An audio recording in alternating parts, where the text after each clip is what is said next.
श्रीमन्महागणाधिपतये नमः।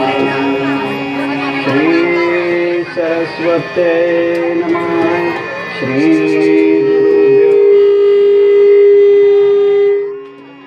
गुरुदेवे नमो नमः। वक्रतुंड महाकाय सूर्यकोटि समप्रभ निर्विघ्नं कुरु मे देव सर्वकार्येषु सर्वदा। गुरुर्ब्रह्मा गुरुर्विष्णु गुरुर्देवो महेश्वरः गुरु साक्षात् परब्रह्म। नाही तिथे खाली बसून सांगावं लागेल. तिथे खाली ते पण फोटो काढून घे बघ. जय जय राम कृष्ण हरि जय जय राम हरि जय जय राम कृष्ण हरि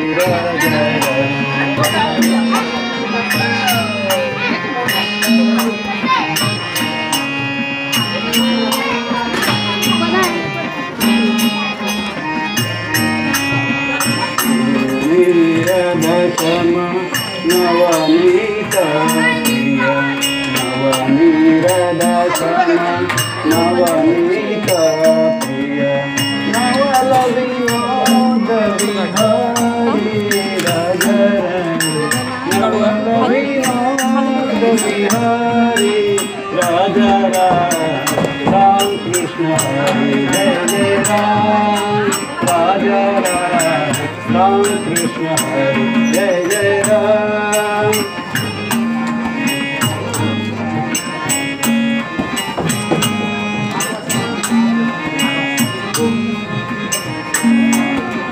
गोवर्धन धर गोपाल नरत गोवर्धन धर गोपाल नरत कुल संकटहारी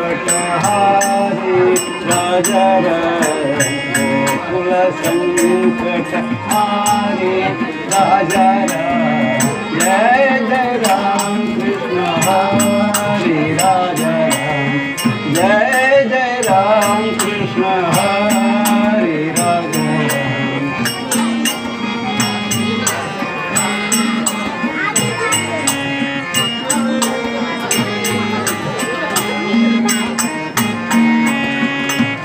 निर्वासोनुत दुःख विमोचक निर्वासोनुत दुःख विमोचक दुर्जन संगम हरि राजा दुर्जन संगम हरि राजा जय जय राम कृष्ण हरि राजा जय जय राम कृष्ण हरि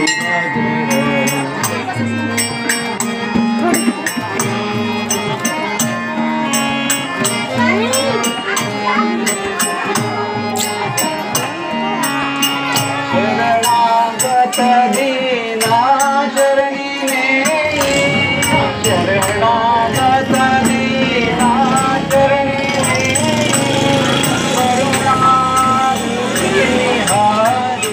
राजा राम करुणा दृष्टिधारी राजा राम करुणा दृष्टिधारी राजा राम जय जय राम कृष्ण हरि राजा जय जय राम कृष्ण हरि राजा जय जय राम कृष्ण जय जय राम कृष्ण जय जय राम हरि राजा।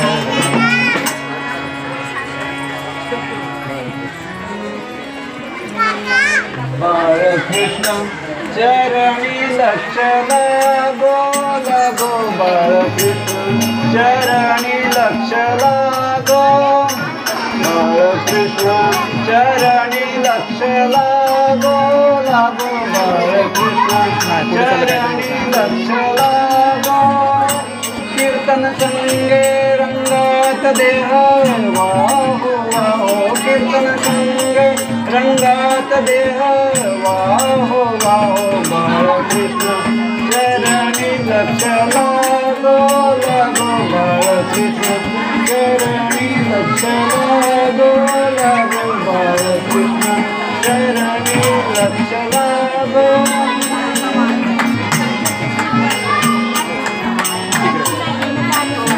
स्वरूपी मने लाविता सौख्य आम्हा हो स्वरूपी मने लाविता सौख्य आम्हा काम क्रोधाधिक जाती निज धाम काम क्रोधाधिक जाती निज धाम बाळकृष्ण चरणी लक्ष लागो लागो बाळकृष्ण चरणी लक्ष लागो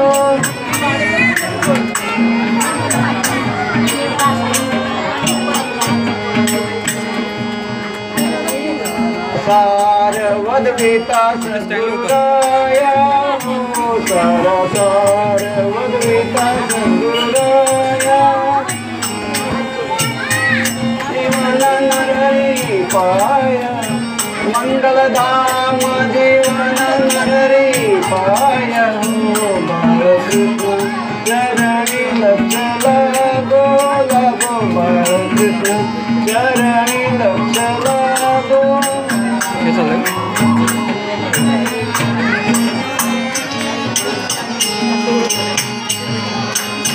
चिन्मय सद्गुरु नारायण रूपदेव चिन्मय सद्गुरु नारायण रूपदेव तन्मय होऊनी बलवंत प्रेमे गाव तन्मय होऊनी बलवंत प्रेमे गाव बाळकृष्ण चरणी लक्ष लागो लागो बाळकृष्ण चरणी लक्ष लागो चरणी लक्ष लागो चरणी लक्ष लागो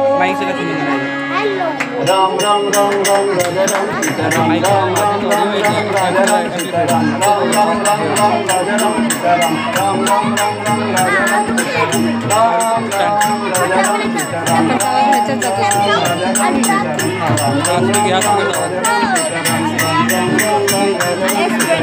पुंडलिक वरदा हरी विठ्ठल श्री ज्ञानदेव तुकाराम पंढरीनाथ महाराज की जय देव गगन ध्याये प्राण ध्याये प्राण्यात गजानन ध्याये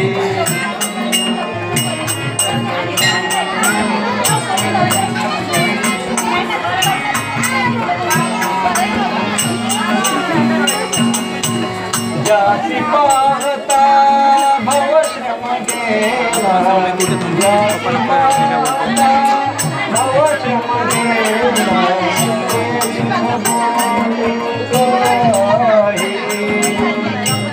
सुख भोगाई प्राण्या गजानन ध्याये प्राण्या गजानन ध्याये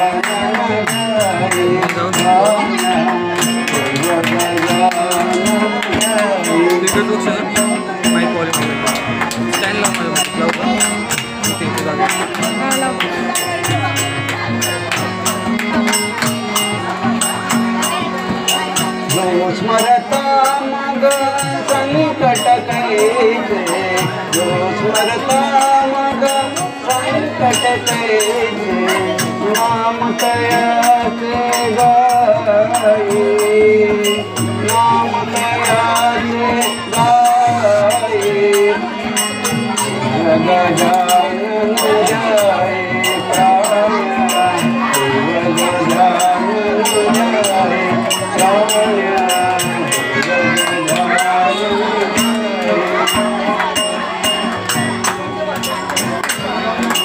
गोसावी नंदन तनु मने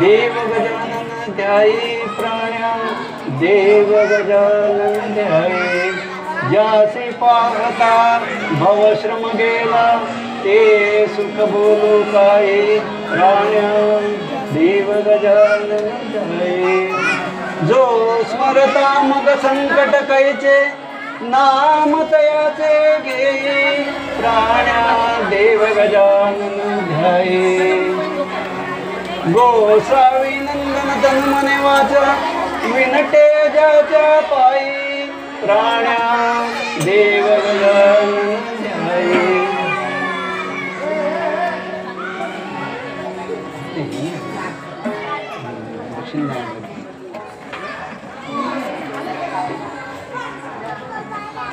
आवाज अशोक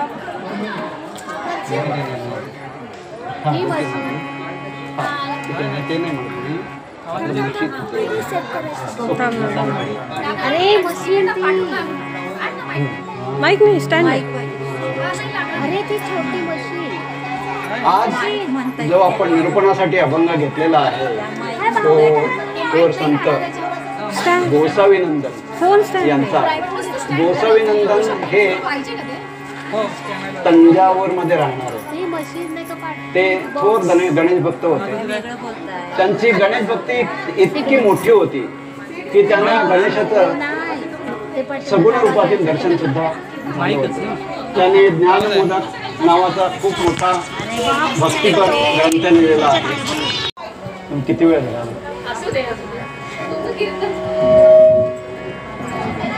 तर या अभंगाच्या ह्याच्यावर राहील का हे देऊया स्टँड नाही तर पहिल्या या अभंगामध्ये ते सांगतात की गणेश भक्तीचं महत्त्व गणेश नामस्मरणाचं महत्त्व त्यांनी या आपल्या अभंगामध्ये आपल्याला सांगितलेलं आहे. आवाज येतोय की आपण कुठलीही पूजा करतो जेव्हा गृहप्रवेश करतो तेव्हा पहिल्याने आपण गणपतीची पूजा करतो. सत्यनारायण करतो तेव्हा गणपतीची पूजा करतो. लग्न समारंभ असेल तेव्हा गणपतीची पूजा करतो. जेव्हा लढाया होत असत तेव्हा लढाईवरती जाताना सुद्धा गणेशाची पूजा केली जायची. एवढंच कशाला पण पूर्वी अशी पद्धत होती की विद्यारंभे म्हणजे विद्येचा आरंभ करायचा त्यावेळेला श्री गणेशाय नमः असं धूळपाटीवर पहिल्याने गिरवत असत आणि तिथून मग विद्यारंभ म्हणजे विद्या शिकण्यासाठी प्रारंभ होत असेल. तर असं महत्व आहे गणेश पूजेचं किंवा गणेशाचं प्रथम पूजेचं हे महत्व आहे. हे आपणच नाही तर संतांनी सुद्धा सांगून ठेवलेलं आहे. ज्ञानोबा म्हणतात की देवा तुची गणेशू सकल मती प्रकाशू. त्याच्यानंतर रामदास महाराज म्हणतात गणाधीश जो ईश सर्व गुणांचा मुळारंभ आरंभ तो निर्गुणाचा नमो शारदा मूळ चत्वार वाचा बनू गमू पंथानंतया राघवाचा. तुकाराम महाराज म्हणतात ओंकार प्रधान रूप गणेशाचे ओंकार प्रधान रूप गणेशाचे हे तीन देवांचे जन्मस्थान ओंकार प्रधान रूप गणेशाचे ओंकार प्रधान रूप गणेश.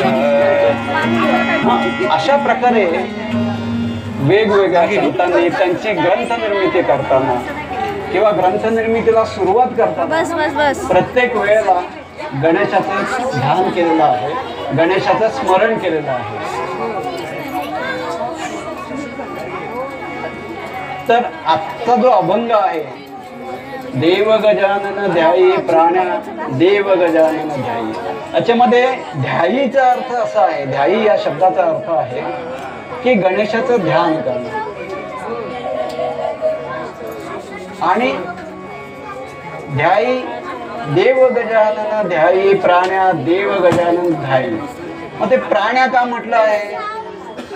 तर शाळेतल्या मुलांना विचारलं देव गजानन ध्यायी प्राण्या देव गजानन ध्यायी. मग म्हणतील अरे तुम्ही त्यांनाच सांगा ना, प्राण्यांनाच सांगा ना, आम्हाला कशाला सांगताय?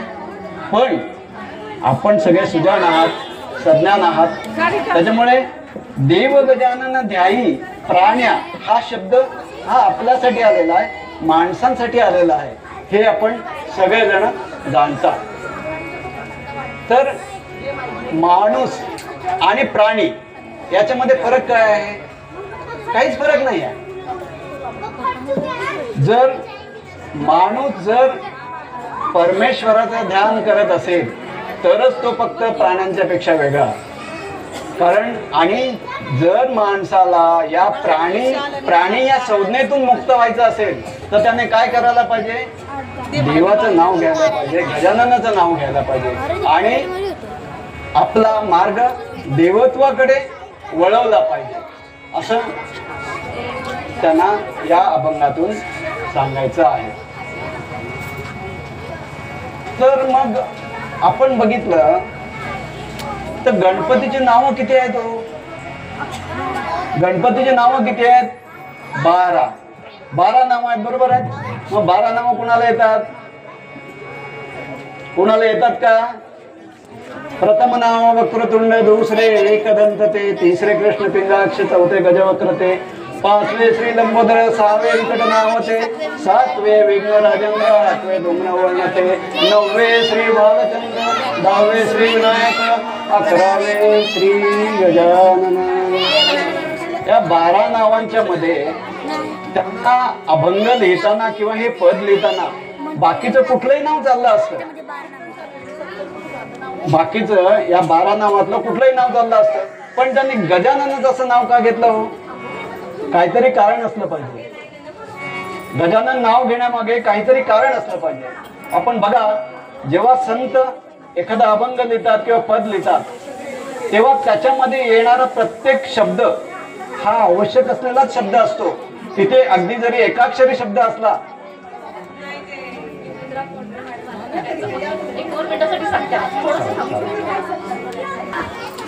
तर आपण बघितलं की गणेशाची 12 नावं होती, 12 नावं आहेत. मग त्याच्यातलं गजानन हेच नाव का घेतलं?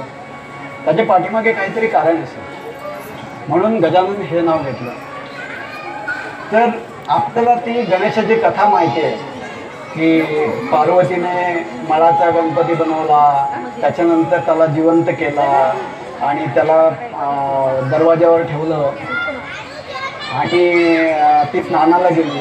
तेवढ्यात शंकर आले आणि शंकरांना तो मुलगा आतमध्ये जायला देत नव्हता, म्हणून शंकरांना राग आला आणि त्याचं त्यांनी शिर उडवलं.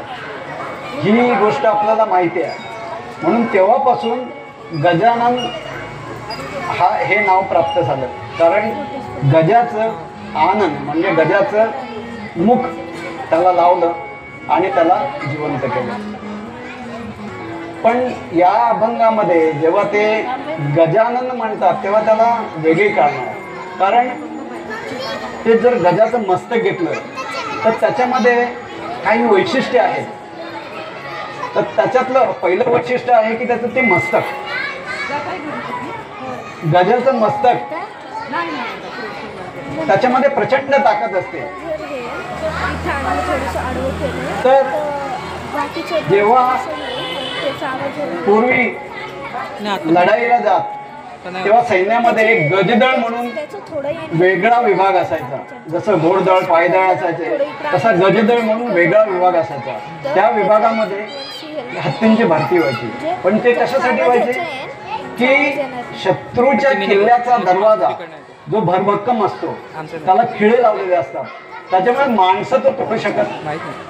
म्हणून हत्तीला डोक्यावरती ढाल लावून त्याला धडक द्यायला लावायचे आणि तो दरवाजा तोडायचा. तर असं मस्तक आहे त्याचं की कुठल्याही संकटावर धडक देण्याची त्याच्यामध्ये ताकद असते. आता बघितलं कुठलंही मोठं संकट, आता जेव्हा करोना संकट आलं होतं तेव्हा ते किती भयंकर संकट होतं. तर त्या संकटावर मात कशी केली, तर जगभरातल्या शास्त्रज्ञांनी वेगवेगळ्या संशोधन करून कोरोनावरची लस बनवली. म्हणजे त्याने आपलं डोकं वापरलं, आपली बुद्धी वापरली आणि कोरोनाची लस तयार केली. त्याच्यामुळे त्या मस्तकाचा अर्थ असा आहे की तुमची बुद्धी संकटावर मात करण्यासाठी आपण वापरू शकतो किंवा वापरता येते. हे त्या मस्तकाचं वैशिष्ट्य आहे. म्हणजे आपण गजाननाचं ध्यान करताना कसं करावं की मला गजाननासारखं ताकदवान मस्तक पाहिजे, बुद्धी पाहिजे, यासाठी गजाननाचं ध्यान करायचं. गजाननाच्या गजमुखामधला दुसरा अवयव म्हणजे डोळे. हत्तीचे डोळे हे बारीक असतात, पण त्याची नजर सुद्धा तेवढी सूक्ष्म असते. सूक्ष्म नजर म्हणजे काय, सूक्ष्म दृष्टी. सूक्ष्म दृष्टी. मग एखाद्या संकटाचा विचार करताना आपण अतिशय बारीकपणे सूक्ष्मपणे केला पाहिजे, असं ते डोळे सांगतात. बघा की शिवाजी महाराजांनी तेव्हा आपल्या संकटांचा कसा कसा विचार केला होता. त्यांनी आपल्या शत्रूंना पत्र लिहिले आहेत, आपल्या सेनापतींना पत्र लिहिले आहेत, तशीच त्यांनी आपल्या सैनिकांनाही पत्र लिहिले. त्या पत्रामध्ये काय लिहिलं त्यांनी की कसे लढा, कशी लढाई करा, असं नाही लिहिलेलं. त्याच्यामध्ये त्यांनी जेव्हा कुठल्या एखाद्या स्वारीवर असतील तेव्हा तिथे रावट्या मारलेल्या असतील तेव्हा लोक ती तंबाखूची मिस्त्री असते ना, तंबाखूची मिस्त्री त्यासाठी ते आगटी पेटवायचे किंवा काही भाजण्यासाठी कंदमुळं किंवा काही भाजण्यासाठी ते आगटी पेटवायचे. आणि मशाली दिवे हे प्रकाशासाठी वापरायचे, कारण तिला लाईट नव्हते. मग ते छोटे छोटे दिवे लावले जायचे. तर ते सांगायचे, त्या पत्रातून ते सांगायचे की रात्री झोपताना लावलेला दिवा असेल. कारण असं होतं की जर त्या दिव्याच्या तेलाच्या वासाने एखादा उंदीर आला आणि ज्योत पळवून नेली, वात नेली, पेटी वात जर तो घेऊन गेला आणि गंजीजवळ गेला, गवताच्या गंजीजवळ गेला, तर गवताची गंजी जळून खाक होईल. गवताची गंजी जळून खाक झाली तर घोडे काय खाणार, ते मरून जातील. मग घोडे नसतील तर तुम्ही लढाई कशी जिंकणार. मग एक दिवा पेटता ठेवावा की विझवावा या गोष्टीवर अख्खी लढाई अवलंबून असते. म्हणजे शिवाजी महाराजांची दृष्टी किती सूक्ष्म होती बघा, तशी आपली दृष्टी असली पाहिजे.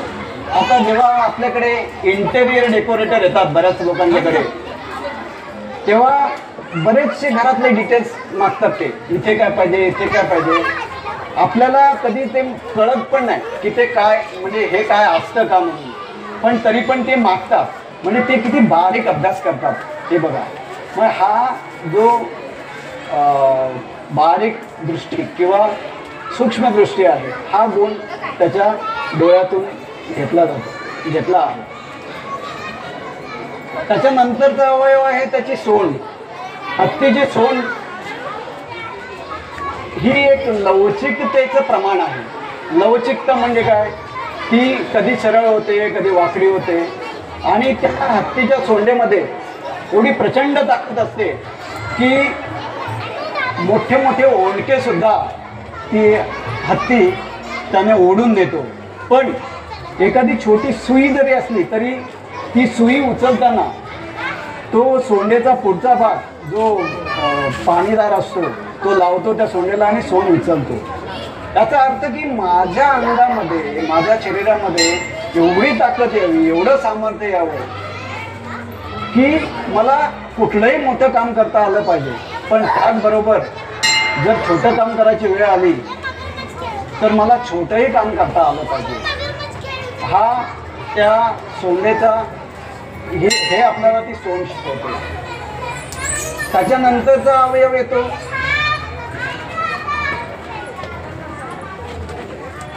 कान कान तर ते कान हत्तीचे कान सुपासारखे असतात. तर ते सुपासारखे कानाचा उपयोग काय? पहिल्याने आपण सुपाचा उपयोग आपल्याला सगळ्यांना माहिती आहे की धान्य पाकडायचं आणि त्याच्यातलं जे धान्य असेल ते राहतं आणि फुलपटे उडून जातात. म्हणजे ऐकायचं, सगळं ऐकायचं, त्याच्यातलं ठेवायचं काय, जे आपल्याला वाटेल ते ठेवायचं, बाकीचं सगळं सोडून द्यायचं. त्याच्यानंतर चा जो अवयव आहे तो दात आहे. हत्तीचे 2 दात आपल्याला समोर दिसतात, पण त्याचे खायचे दात आतमध्ये असतात. त्याच्याशिवाय तो चावू शकत नाही, कारण पुढच्या 2 दातांनी तो चावू शकत नाही. त्याच्यामुळे हत्ती काय करतो, भरपूर खातो, पण त्याचे दात दिसतात का? सगळे दात आपल्याला दिसत नाहीत. तर आपल्याला फक्त 2च दात दिसतात. मग तो काय सांगतो आपल्याला की तुम्ही भरपूर काम करा, पण 2 दाता एवढं सांगा. आपल्याकडे उलट 2 दाता एवढं काम करतो आणि 32 दाता एवढं सांगतो. तर ही अशी हत्तीचे वैशिष्ट्य आहेत. मग आपण काय करायला पाहिजे की गजाननाचं ध्यान करायचं. म्हणजे काय करायचं की माझ्यामध्ये सामर्थ्य आलं पाहिजे, जे मस्तकासारखं बलवान सामर्थ्य माझ्याकडे आलं पाहिजे, सूक्ष्म दृष्टी आली पाहिजे, लवचिकता आली पाहिजे. ह्या सगळ्या गोष्टींचं ध्यान करायचं. किंवा या सगळ्या गोष्टी मला हव्या त्या कुणाकडून मिळतील? गणेशाकडून मिळतील. किंवा गणेशाचं ध्यान करायचं म्हणजे काय करायचं? ह्या सगळ्या गोष्टी प्राप्त करण्यासाठी आपण प्रयत्न करायचे. त्याच्यानंतर मग ध्यान करायचं तर काय करायचं? गणेशासारखं व्हायचं. गणाधीश ध्याने गणाधीश होणे, असे बोलती वेदशास्त्रे पुराणे. प्रचिती सही येतसे अन्वयाने, जया ध्यानते तेची त्या लागी होणे. मंगलमूर्ती मोरया. तर त्याच्यानंतर ज्यासी पाहता भवश्रम गेला, ते सुख बोलू काय. म्हणजे ज्याला पाहून भव म्हणजे संसार, संसारातला श्रम गेला असं ते म्हणतात. म्हणजे संकट गेलं. खरं तर आपल्यावर येणार संकट ते येणारच आहे, ते कधी जात नाही, चुकत नाही, कारण आपण येतानाच घेऊन आलो होते. पण गणेशाचं नामस्मरण केल्यावरती ते संकट आपल्याला संकट वाटत नाही. गणेशाचं नामस्मरण केल्यावरती ते संकट आपल्याला संकट वाटत नाही, कारण आपल्याकडे गणेशाचं मस्तक आहे, आपल्याकडे गणेशाची बुद्धी आहे, आपल्याकडे लवचिकता आहे. त्याच्यामुळे हे जे श्रम आहेत ते श्रम वाटत नाही. संकट आपल्याला संकट वाटत नाही, किंवा संकट असतं पण ते आपल्याला वाटत नाही. असं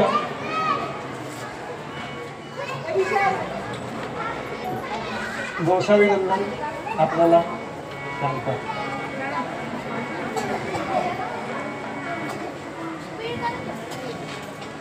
एक मिनिट, नाही मी भैरवी म्हणतो आणि मी थांबवतो.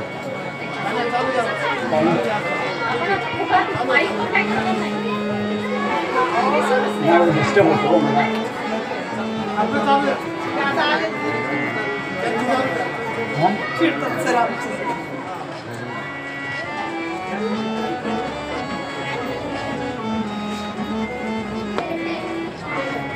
देव गजानन द्याये प्राण्या, देव गजानन प्राण्या, देव गजानन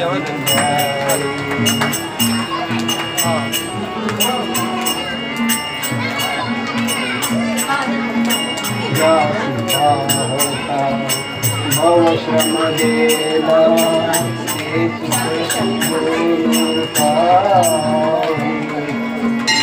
देव गजानन जाई प्राण्या देव गजानन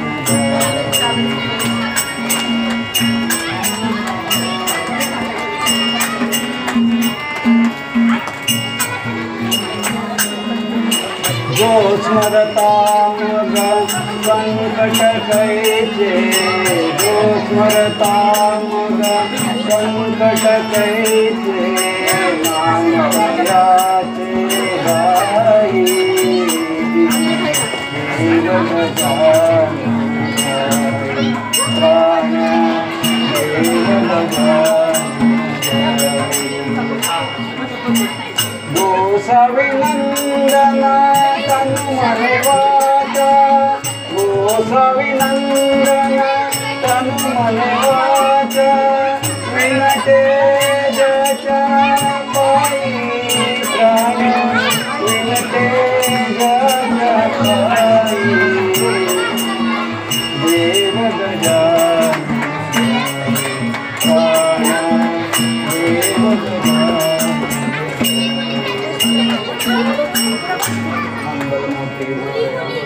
सदा सर्वदा योग तुझा धरावा तुझे कारणी देह माझा पडावा